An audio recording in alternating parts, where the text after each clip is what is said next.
Good morning, students. I am Dr. Chowji from Lata Mangeshkar College and NKP Sims, and I will be talking to you today in your foundation course on history of medicine. Why we should study history? Okay, why should we study history? What's so important about studying history of medicine? See, study of past helps us to make our future bright. And it's especially true for medicine because we should be proud and grateful of those giant personalities who, in spite of scarce resources and no technology at their hand, still they strived hard and with passion for betterment of mankind. They found out all the secrets of human anatomy, physiology, and pathology just by sheer hard work and their curiosity. And their work inspires us to go further ahead. With so many resources and advanced technology at our disposal today for betterment of mankind. That's the main reason we should learn about the history of medicine so that we know how our ancestors have strived hard. Now today's lecture will be in following steps. I will tell you history of first ancient medicine, ancient cultures like Indian, Greek, Egyptian, Chinese cultures, how medicine progressed in those cultures. Then coming to the Europe, medicine in dark ages and medieval ages in Europe. Then medicine coming still ahead, medicine in Renaissance era, and then history of modern medicines in 18th or 19th century or till 21st century. Okay, so we will cover the topic in these states. Now in primitive times, when man was living in caves, it was cavemen as it was called. Those ancient people believed that illness and diseases were punishment from the gods because they were not aware of any other factors which can cause disease. So they just believed that superpowers like gods or sun and clouds, they were responsible for the illnesses or sorrows of mankind. So the first physicians were witch doctors who treated illness with ceremonies or rituals to please those angry gods. So that was the very, very first step of medicine, that they use ceremonies to please the gods to heal the diseased persons. Then mankind developed further, the cultures developed, civilized, starts getting civilized. And as you know, our ancient India is one of the oldest cultures in the world. Now, as far as medicine is concerned, the golden age of Indian medicine from 800 before Common Era until about 1000 Common Era. I think you are aware that previously we used to use the term BC and AD, but nowadays we use term BCE and C. BC is before Common Era and C is Common Era. So the previous BC and AD terms are not used anymore. So this 800 BCE to 1000 BC, it was marked by the production of two medical treatises in ancient India. One was Charaka Samhita and second was Sushruta Samhita. Charaka was a renowned physician and Sushruta a renowned surgeon. All later writings on Indian medicine were based on these pioneer works by Charaka and Sushruta. And Charaka Samhita is still considered as the textbook of Ayurveda even in this era. Now Ayurveda, which is the ancient Indian medicine, the basic concept is body contains three elementary substances: Vata, Pitta, and Kapha. That is air, Nadi Pariksha, touching the pulse and diagnosing many things. Smell, taste, and vision. All these five senses were used for diagnosis because no other sophisticated instruments were available. And diet and Panchakarma. Panchakarma is 5 types of ritualistic treatment. It's the mainstay of Ayurvedic treatment.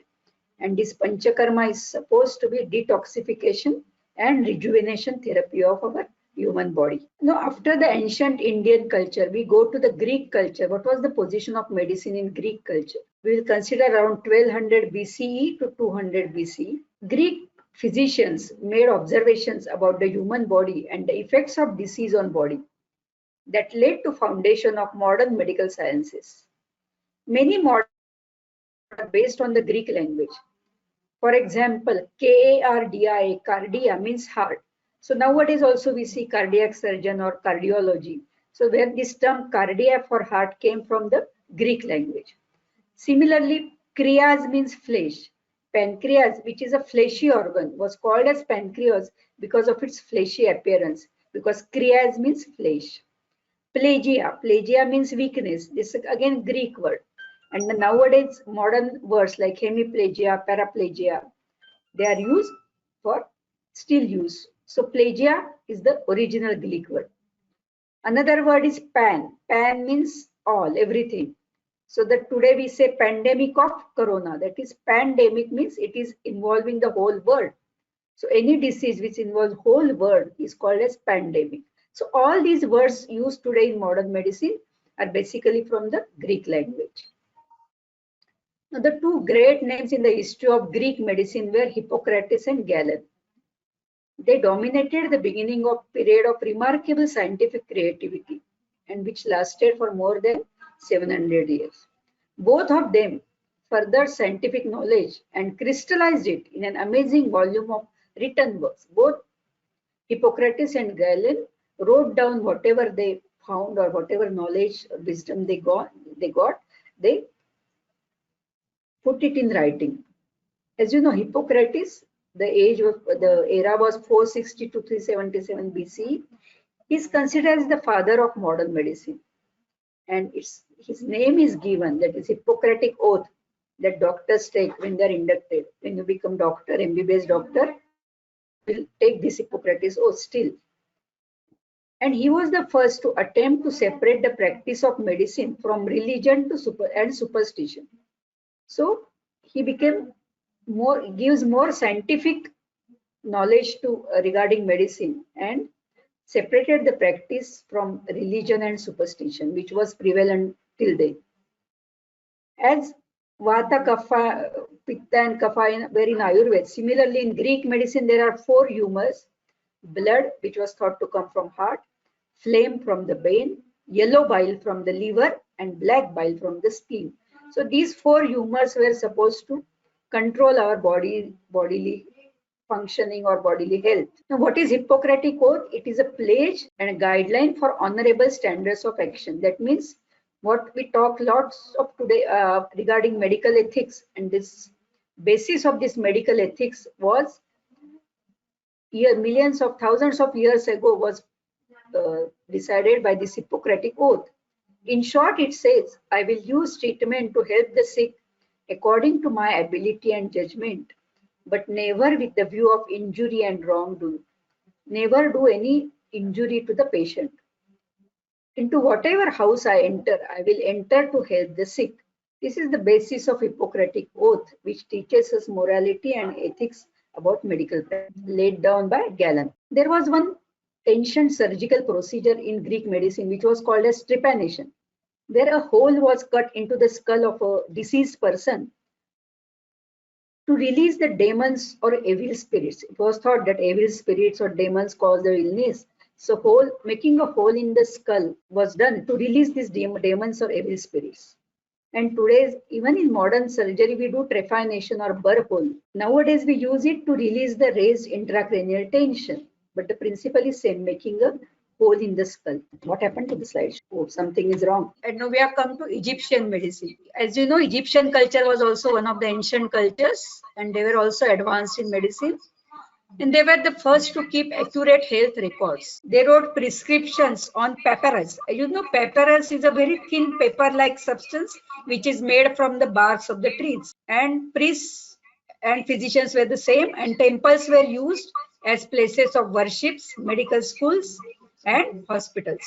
Early reference to anatomy from ancient Egypt in 1500 before Common Era, and it came from practice of mummifying their dead. You know, they used to mummify their dead bodies. Egyptians also believed that the liver is a part of the soul that formed the seat of thought and feeling. They didn't know about brain or heart, but they thought liver as the seat of thought and feeling. Now this is a 3,500-year-old Egyptian mummy, and there was this widespread practice of embalming the dead bodies to preserve them. Now this preservation of mummies has revealed some of the diseases suffered at that time. And from the mummies, we could see they suffered from arthritis, tuberculosis of the bone, gout, tooth decay, bladder stones, and gallstones. But there was no evidence of diseases like syphilis or rickets. So these mummies also give us lots of knowledge about the illnesses present in that era.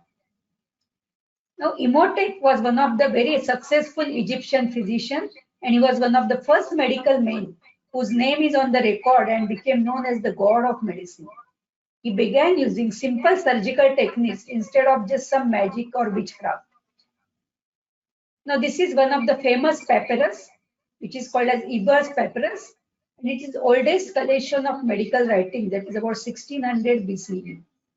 It covered 200 diseases, methods to extract medicines from the plants, describe position of vital organs, and also describe circulation of blood.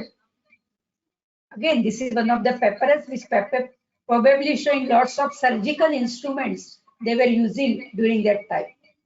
So this is one of the important historical document which is still preserved in the museums. Now, bloodletting was also practiced by Egyptians. Just like Greeks, Egyptians also used to do bloodletting to cure the diseases. Now, this is again one picture showing bloodletting of some royal family person, where the blood is taken out from the vein of the blood collected in the pot. Now, as I told you, leeches also are used for bloodletting. Leeches are small insect-like things which are attached to the skin and they suck the human blood. It does not hurt because their saliva contains a natural anesthetic. Their saliva also contains a blood thinner, a vasodilator, and an agent that prevents bacteria from infecting the wound. And this leeches, practice of using leeches was prevalent till 20th century. And FDA also has approved use of leeches as a medical treatment. This is a textbook, ancient textbook, which shows various sites for bloodletting. Now we come to the Arabic medicine. From the fall of Rome until the European Renaissance of the 15th century, the Islamic world was the center of medical knowledge. Greek medical texts were translated into Arabic and augmented with sophisticated pharmaceutical information. This Arabic medicine was advanced in pharmacy, and many herbs and spices like nutmeg, cloves, and mace were not originally valued as cooking ingredients, but they were used as medicines, and then they were included in the. So they believed in lots of herbal medicines. Now we come to the ancient Chinese culture. And if you see from 1700 BCE to 220 ACE, now Chinese religion, mostly it was Buddhism, it prohibited dissection of the human body. And Chinese believed that you have to treat both the body and the spirit to heal. They recorded a pharmacopoeia of medications based again on herbs. And main Chinese therapy, just like Panchakarma in Ayurveda, in Chinese therapy, acupuncture and cupping were the main two methods of treatment. As you know, acupuncture means putting needles in the skin at various sites, while cupping is a method which involves placing a cup over the skin and using fire or suction to create a vacuum within that cup. So after creating vacuum, the skin and superficial muscle layer was drawn into that cup, as you can see in this picture. The theory behind cupping was that it increases the blood flow and lymphatic drainage in the areas which are inside the cup and therefore promote the healing. It was also thought that cupping could help to re-expand the lungs in disease states. In this picture, you can see the marks of the cupping. Now we come to little ahead in the Europe in the Dark and Middle Ages, that is 11th, 12th centuries. As the Roman Empire ended, Europe fell into dark ages and superstitions crept back again into beliefs about medicine, and people were taught that diseases were punishment from God. There was no scientific knowledge or scientific advancement in this age, so it was called as Dark Age. And medicine was practiced only in monasteries and convents. Sanitation was totally forgotten in this period, and which resulted in the spread of serious communicable diseases. And in the Middle Ages, Europe was hit with a terrible epidemic that killed millions of people. This epidemic was of plague, or also called as Black Death. And the two deadly forms of plague were pneumonic plague, which was spread by the air, and bubonic plague, which was spread by the rats. There are fleas which infect the rats and can cause disease in the women. So millions of people died because of plague in Middle Ages in Europe. And then came the Renaissance period. What is Renaissance? It is a period of renewed interest. Renaissance means renewed interest in science and arts. That was in 14th and 15th century, That is quite modern. Now in Renaissance period, universities and medical schools were founded, providing a formal environment for research and instruction. Previously existing beliefs were challenged and exploration began on new horizons of human understanding. The printing press was invented, promoting much more rapid dissemination of information through the written material. And stigma attached to dissection of the dead bodies was overcome, allowing advancement of knowledge in anatomy and physiology. Many religions were not allowing dissection of the dead bodies, but in Renaissance period, again, this stigma was removed, and again the dissection of the dead bodies started, and which gave lots of knowledge about human anatomy. Now, Andreas Vesalius is supposed to be the father of modern anatomy. Previously, we had seen about Galen in Greek culture, who's initially taught anatomy, but this Vesalius in modern age is supposed to be the father of modern anatomy, and he published first complete textbook of anatomy, and he identified heart as the center of vascular network. Vesalius did not accept the teaching of Galen without experimenting on his own, and he found over 200 mistakes in the ancient book written by Galen on the anatomy. And this is the book written by Vesalius on the anatomy, which shows various muscles of the body. Now, another important name in the Renaissance period was Leonardo da Vinci. I know after the name Leonardo da Vinci creates the image of Mona Lisa in your mind because he was the painter of the famous Mona Lisa painting. But he took a particular interest in anatomical drawings as an art form. Da Vinci made hundreds of anatomically correct drawings. So apart from Mona Lisa, he drew all these pictures of heart and the fetus, uterus, and all parts of the body in a very artistic manner, but still scientific manner. Not only artistic, but scientific manner also. Now this is something interesting. Grave robbing means something stealing from the graves. Some medical students raided graveyards. Some professors also did that. And they took out the buried dead bodies for dissection. In certain Scottish school in 1700s, you could trade a course for your tuition fee. Isn't that interesting? By 1828 in London, body snatchers provided medical schools with corpses. It was not considered as a crime. A dead body could not be owned or stolen. And these dead bodies were used for dissection and for knowledge of anatomy. But many wealthy people who did not want their bodies to be robbed after death, they chose to be buried in iron cages, some covered in concrete. Also, some churches built dead houses which were locked and guarded against this grave robbing. Now, the greatest advance of the 17th century was the discovery of circulation of blood, and all the credit goes to the Englishman William Harvey, 1578 to 1657. And very interestingly, Harvey dissected his own freshly dead family members. That is, he dissected his own father and sister before their burial, just to learn many facts about circulation and anatomy of heart, etc. It really shows the passion of that man who could dissect his own father and sister for the betterment of mankind. Another important name, Leeuwenhoek. He developed the most powerful microscope for his day. And because of the microscope, he could discover various one-celled organelles like protozoa, bacteria. His work eventually led to the discovery of the causes of diseases such as Black Death. So, development of microscope, which is an important milestone in the history of medicine.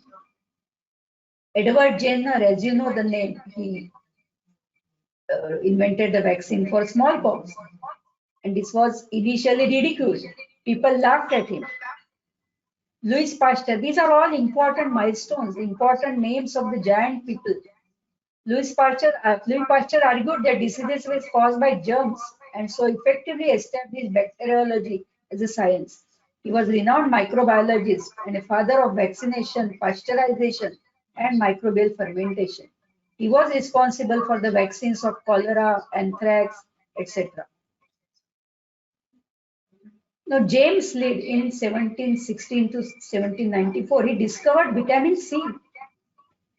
He saw that those that ate citrus food stayed healthier for a longer time. And Captain Cook, who was a renowned sailor, he took Lind's advice and his crew stayed healthy on the ships in their 4-year journey because of this citrus fruit which contained vitamin C. And the British Navy finally ordered sailors to drink lime juice. So Lind had found a cure for scurvy, that is vitamin C. Joseph Lister, he discovered the carbolic acid, which was the first antiseptic used for infections. Still we use Listerine gargles. Many dentists prescribe Listerine gargles for mouth antiseptic as an antiseptic in mouth. Now, after these giant personalities, we come to the origins of modern surgery. In initial stages, the doctors were not doing surgery because it was considered as a low profession. They did not think that it was proper for the professional man to do such work. And surgeon is from a French word meaning one who works with his hand. So working with hands was considered as a low thing. So in the Europe of 1500s, barbers and not doctors performed minor operations like pulling out teeth or treated cuts or abscesses like that. And barbers who gained skill in closing wounds were called as barber surgeons. And this is what you're seeing here on the left hand corner. It is the sign which was put up on the door of this barber surgeon so that people understood that a surgeon lives here and they can go to him. So this was a sign. The beginning of modern surgery started with introduction of anesthesia by Morton. Ether was the first anesthetic agent used, and William Clark did tooth extraction under ether effect.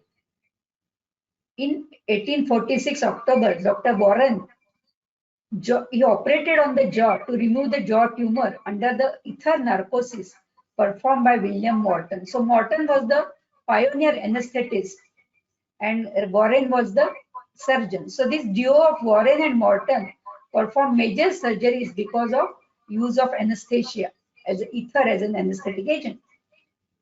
A 19th century physician administering chloroform prior to the surgery can be seen in this picture. Ether was one of the earliest anesthetics to use, but then chloroform came into practice, and then Humphrey Davy discovered laughing gas, that is nitrous oxide, which was also used as an anesthetic agent. Then in 1821, Linac discovered or invented stethoscope, and this picture shows some of the primary stethoscopes. And from this primary stethoscope, today's most advanced stethoscope was formed. Then we come to beginning of drugs. Dr. Gerhard Domark discovered the sulfa drugs, which were one of the initial antibiotics. And it was a very useful and powerful drug, which was used to treat Franklin Roosevelt, the President of America. And sulfa was called as a wonder drug because it killed bacteria. Then, as you know, Alexander Fleming, who discovered penicillin, which killed the staphylococcal bacteria. And it was in 19th century, most of the diseases were because of the infections like diarrhea. But in 20th and 21st centuries, non-communicable diseases are more leading cause of disease and death rather than communicable diseases caused by infections. And now since 20th century, technology reigns supreme. William Roentgen invented the X-ray machine. And because of this X-ray machine, we can see the inner structures of our body. And after the X-ray, the MRI, CT scan, sonography, all these were further progressions in the radiology. Then ECG. William Infovon mastered the technology of ECG in 1912. So ECG has become one of the most important tool of cardiologists. Now in 1921, Andrew Fletcher developed the mercurial sphygmomanometer that measures blood pressure. And still we use that mercurial sphygmomanometer to measure the blood pressure. It's a basic tool of medicine. Richard Drew in 1904 to 1950 established the use of transfusion and blood bank. So all these are, I'm quickly going through all the milestones in the history of medicine in modern era. Then the William Koch developed the artificial kidney machine, which now has progressed to the very advanced hemodialysis machines. You know, Dr. Christian Barnard performed the first heart transplant surgery in 1967 in South Africa. DNA was discovered in 1954. The whole structure of DNA was discovered by Watson and Crick in 1954. So we made a great advance in various genetically carried diseases. Now in 21st and 20th century, there are lots of advancement in antiseptics, antibiotics, various drugs like anti-epileptics, antipsychotics, chemotherapies, vaccines, blood transfusion and blood banks, and various instruments like electron microscope, CT scan, MRI scan, PET scan, human genome, genetic testing. All these are the discoveries or inventions of last century. Coronary artery bypass, angioplasty, various surgical advances like joint replacement, neurosurgery, LASIK surgery, organ transplants, all because of the advancement of anesthesia as well as in the surgery in last 100 years. The first Nobel Prize in Medicine was given in 1909 to Theodor Kocher for his work in physiology, pathology and surgery on the thyroid gland. And what it was like to be a medical student 140 years ago. Now you are a medical student in 2021. But what was the condition of medical students 140 years ago? No one worried about admissions. No need, nothing. For entrance requirements were lower than they are for a good high school student. Instructions were superficial and brief. Teaching was only by lectures. No practicals, no demonstration, nothing. And the term lasted only for 16 weeks. That is hardly 4 months.